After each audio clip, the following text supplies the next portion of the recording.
All right, how is everyone doing today? Welcome to my channel.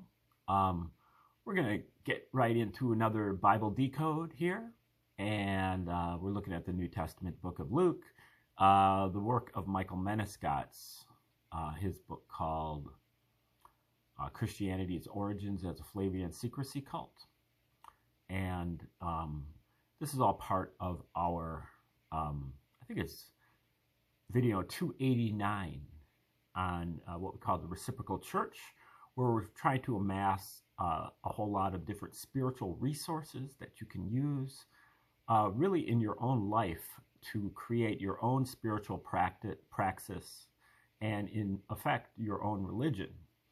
I foresee a future where we have 9 billion, 8 billion, whatever people, and every one of them has a different religion. It's one that comes from your heart, that's personal to you. And we feel like this is going to be necessary because, you know, with all the red pilling going on, all the revelations of all the corruption and all the psyops and everything like that going on in our society, you know, a lot of people are recognizing that our government is lying to us. A lot of people are recognizing that the media is lying to us.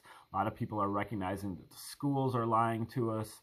A lot of people are recognizing that everything that they've learned from their whole life is BS. But they still haven't quite taken the next step, doing a little bit further digging and recognizing that that is also true of their religion.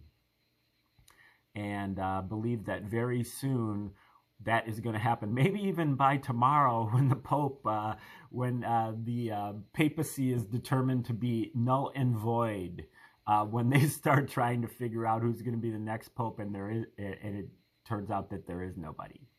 But that actually plays a lot into this, but I haven't quite figured out how it plays into this. But anyway, we feel like all of the Western religions are on a collision course with the ground because they have been thrown off a cliff and they just haven't landed yet.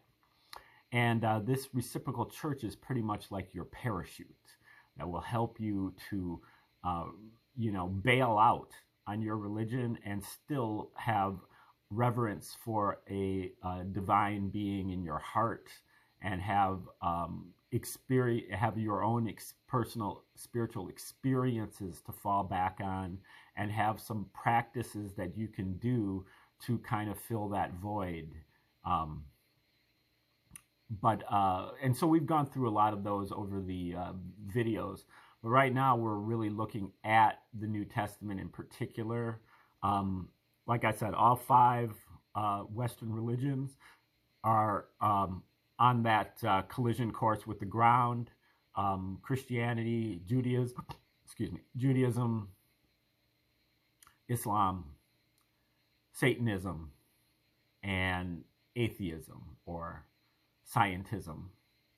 They're all buckling under the weight of their own evidence or lack of evidence. And so in this case, the New Testament is really the two kind of pseudo opponents of Christianity and Satanism. You know, a lot of Christians will tell you that they, you know, are for the good, and they're, you know, and the Satanists are the, you know, the people that need to be brought down. But, you know, ultimately, if you tell a Christian that Satan doesn't exist, they will get just as emotional about that as they will if you tell them that Jesus doesn't exist for some reason.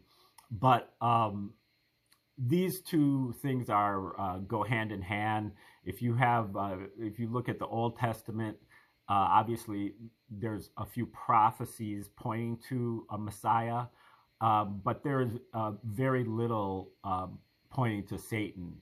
The word is used a few times in the Old Testament, but it's always referring to a human being, an impediment, an obstacle, an adversary.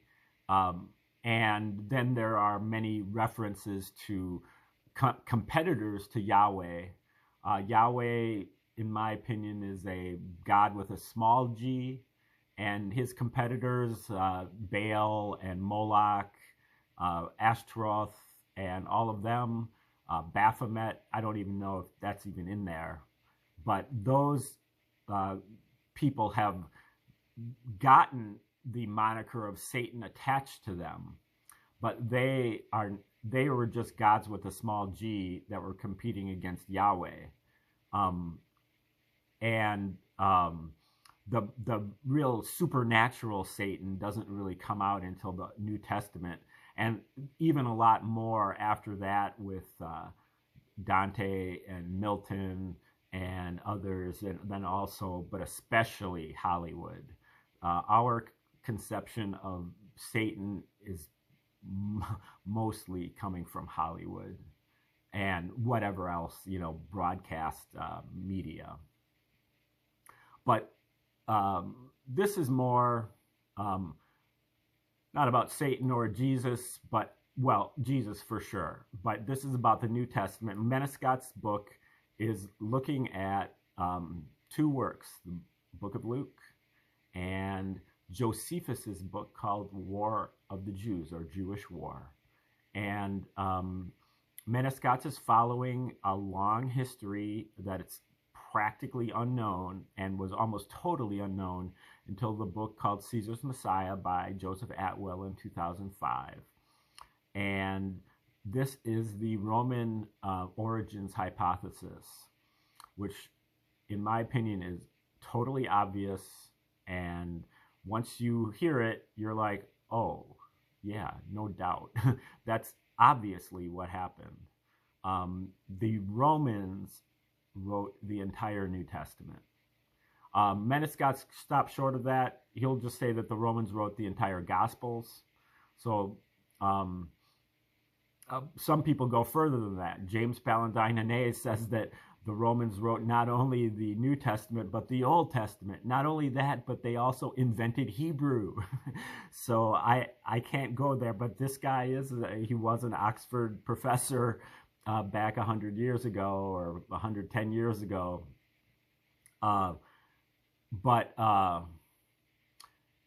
Yeah, it was, the New Testament was a psychological operation by the Romans to tame the Jews. The Jews had come under the umbrella of the Roman Empire starting in about 63 BC, and for over a century they had been a major thorn in the side of the Romans because they were separatists. They were extremely difficult to govern. They believed in their separatist monotheistic God. They believed they were the chosen people. They had all these rituals, food restrictions on graven images, circumcision, and what's more is that the Jews were literally willing, many of them were literally willing to die to continue these rituals. And so that meant that the Roman soldiers had to be constantly on guard against these Jews. And there were constant insurrections, revolutions, and even wars that broke out over the course of those the last 63 years of the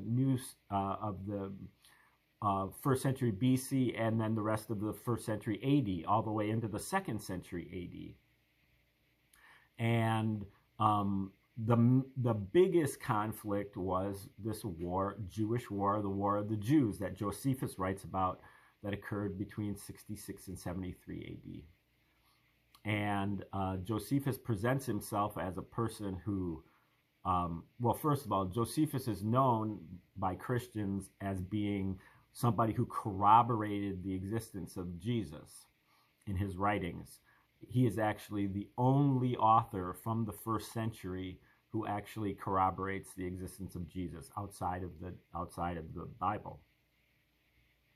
And Christians use that as verification, but it isn't, because Josephus was an insider to the Romans. He presents himself as a Jewish general in this war. But what happens, a reluctant general, what happens is that he is captured eventually by General Vespasian from the Romans. And as that happens, Josephus has an epiphany that I think that God now favors the Romans and not the Jews. And so Josephus defected to the Romans, and he gave Vespasian the star prophecy, saying that I believe that one day you, Vespasian, will become emperor.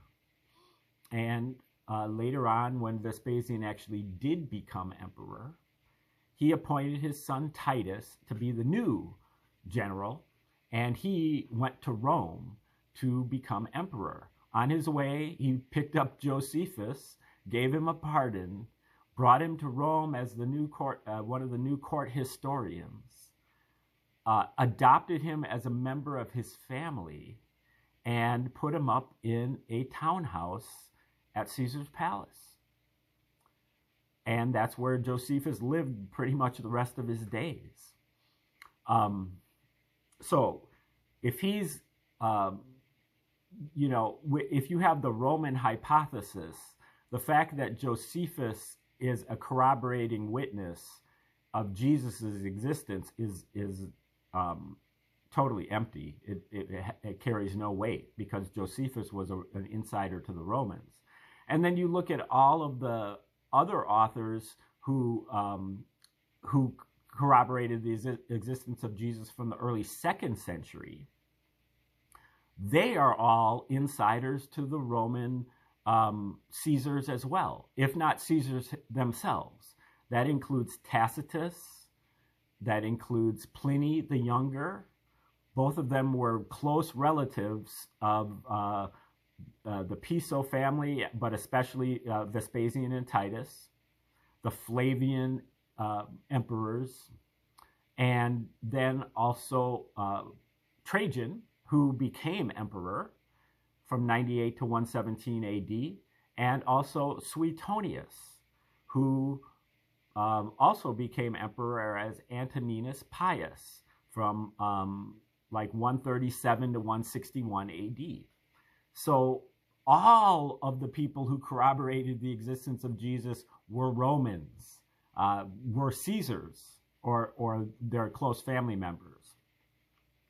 So there isn't any other evidence besides that. But then when you get to Menescat's, what he does is he takes, and Atwill does this to a limited extent as well, he takes the works of Josephus, his work Jewish War, and he compares it to the Gospels. In Menescat's case, just the book of Luke, or in particular the book of Luke. And there are so many parallels between them. Sometimes Luke is parodying Jewish War. Sometimes Jewish War is parodying Luke. That is very clear that whoever wrote Jewish War also wrote Luke, really also wrote the Gospels. And, Atwill found, he found a series that he calls the Flavian Signature. This is basically 46 or so parallels between the Gospels and Jewish War, and they all go in order. Like, so as you move further through Jewish War, you also move further through the Gospels, and you keep finding new parallels, and they're all in order. And one major pattern that you see is what Josephus did, if whoever Josephus was, is he backdated the story of Jesus by 40 years. And then the prophecies that Jesus makes in the Gospels are fulfilled. The prophecies that he makes in a symbolic manner in the Gospels are fulfilled literally by Titus in Jewish War. And the place where Jesus makes the prophecies is the exact location that Titus fulfills the prophecies. And the date that that Jesus makes the prophecy is exactly 40 years, sometimes to the hour, of the time where Titus fulfills the prophecy. So you can stop waiting for your second coming of Jesus out of the book of Revelation, because the second coming of Jesus was Titus. If you believe Josephus, who you do believe because you cite him as your corroborating existence, and you've scholars, especially Christian scholars, think that Josephus was one of the great historians of all time, even though some of the tales that he tells are so tall that they're almost as tall as the ones that are in the Gospels. And so, the ones that are in the Gospels are explained away by being supernatural.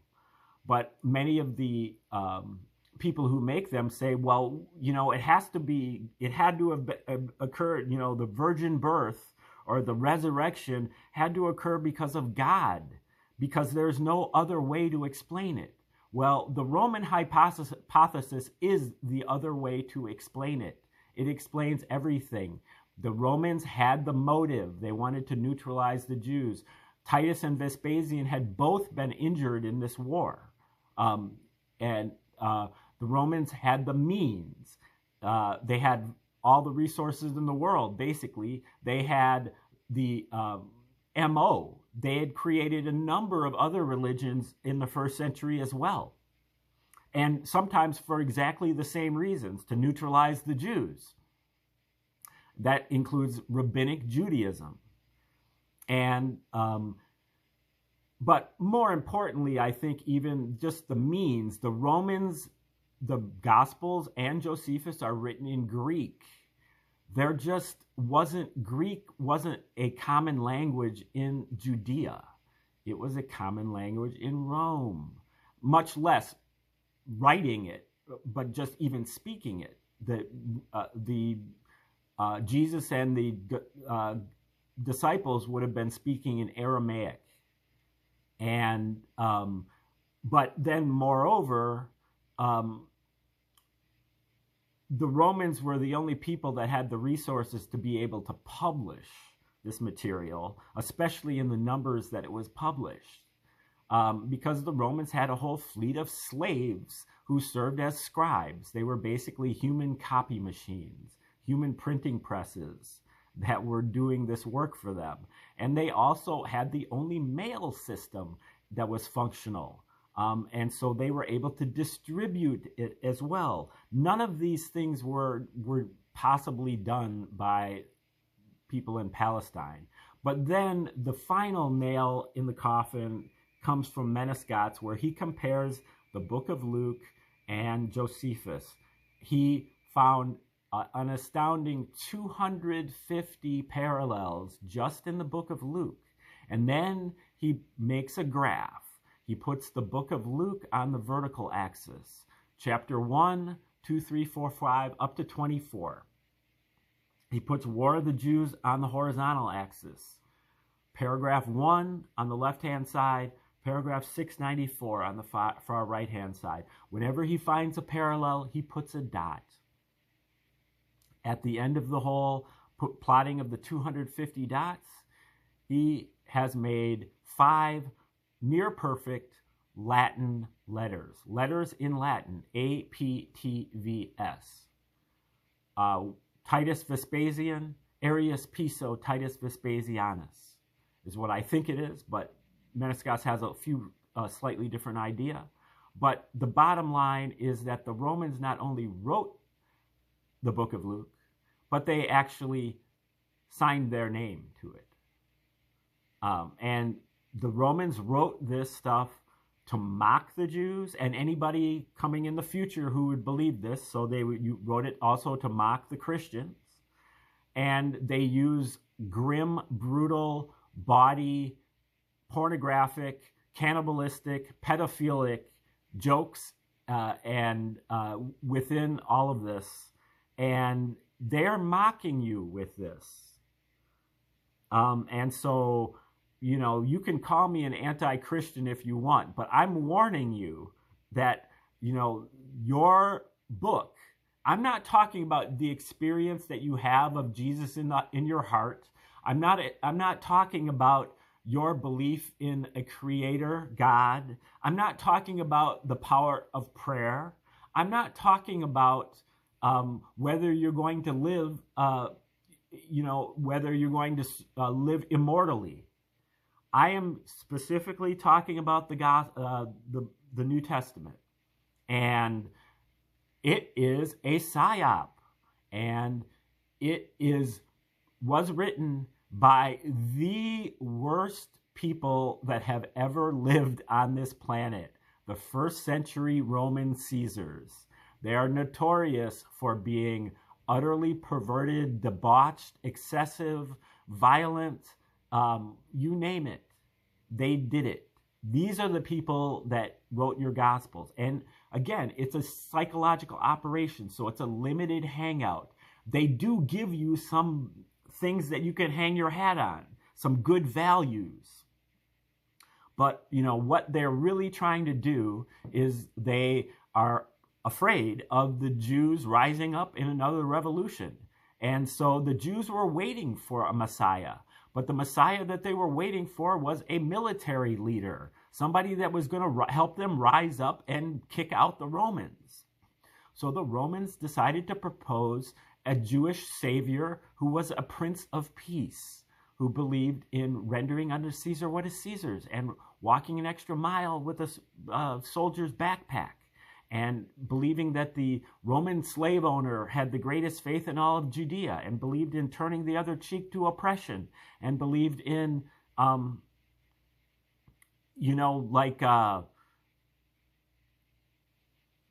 basically justifying slavery. That's more what Paul does. Paul does that quite a bit more. So anyway, that's what this is all about. Now, this set of parallels here that we're looking at in Menescott's book is from brings in the Old Testament as well. Exodus 12. This is the Passover lamb ritual, and so Luke and Jewish War both match up here with the rituals in Exodus that tell you what the rules are for the Passover. And so this is already at like number 17 or something like that. We've already covered like 16 of these parallels. But here's the next one, Exodus 12, verse 6. The whole assembly of Israel shall kill it on the 9th hour on the 14th day. And now Luke 23, 18. The chief priests consulted with the whole council and delivered Jesus to Pilate. And then he brings in a little bit from John. And they all cried out for Jesus to be taken away. Then going back to Luke 23, the Gospels say Jesus died on the 14th day. And Jesus gave up the ghost at the 9th hour. Now we go to Josephus. 618, paragraph 618, book 6, chapter 3, paragraph 4. On saying this, Mary, now this is not Mary, this is a different Mary, but this is a Mary from the War of the Jews, and the only Mary in the War of the Jews. On saying this, Mary slew her baby son. And in Jerusalem, everyone trembled as if this had been done by themselves. Titus decided then that as the Jews had begun to burn down the holy temple, they deserved to eat such food. And this horrid cannibalism should result in the overthrow of their very country itself. He also brings in paragraph 603, Titus's men cut the guards' throats at the 9th hour, a fight which lasted until the 7th hour of the day. And then brings in another paragraph, six paragraphs later. Titus's commander gave the order to attack the temple guards at the 9th hour. And that attack, which began the fight at the 9th hour, continued until, and he doesn't go any further than that. So I still don't see really anything there about the 14th day. So let's see what he says about this. Parallels number 17. The killing being undertaken by the whole assembly of Israel is unambiguously found in the whole Jewish council delivering Jesus to Pilate, and also by everyone seeing the sacrifice of the baby as if it had been done by themselves.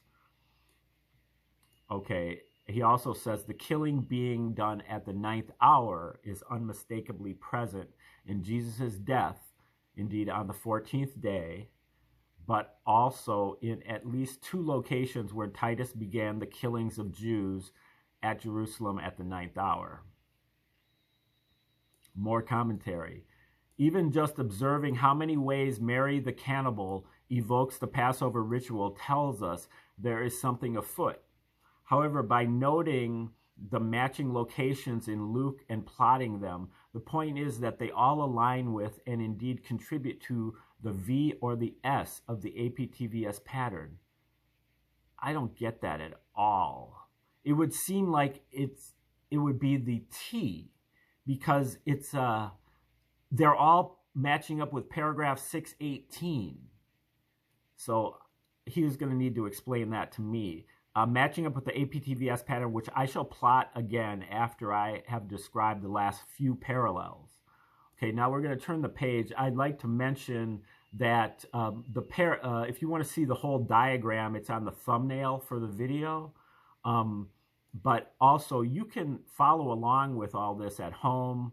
You can get a copy of Josephus online for free, and you know, you can match it up with your copy of the Book of Luke, and you can figure it out for yourself whether this makes, you know, whether this does make that pattern or not. I'm kind of waiting here for the page to upload. Okay. Let's see. Okay, here's the next parallel. If I can get it to enlarge. Okay.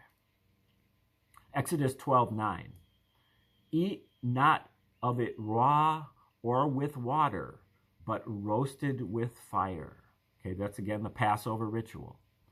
Now Luke 18:33. The Son of Man shall be killed and shall rise again on the 3rd day. And then Mark contributes a little bit. Jesus said, the Son of Man shall be betrayed into the hands of men, and they shall kill him, and the 3rd day he shall be raised again. And they were exceeding sorry. John 2 says, Jesus said, destroy this temple, and in 3 days I will raise it up. But he spoke of the temple of his body. And then back to Luke 22:55. Before Jesus' death, he was taken to the high priest's home, therefore at the temple where the priest sacrificed the lambs. And a fire was lit in the hall, and Jesus sat beside the fire in the holy temple, and with a woman who watched him earnestly.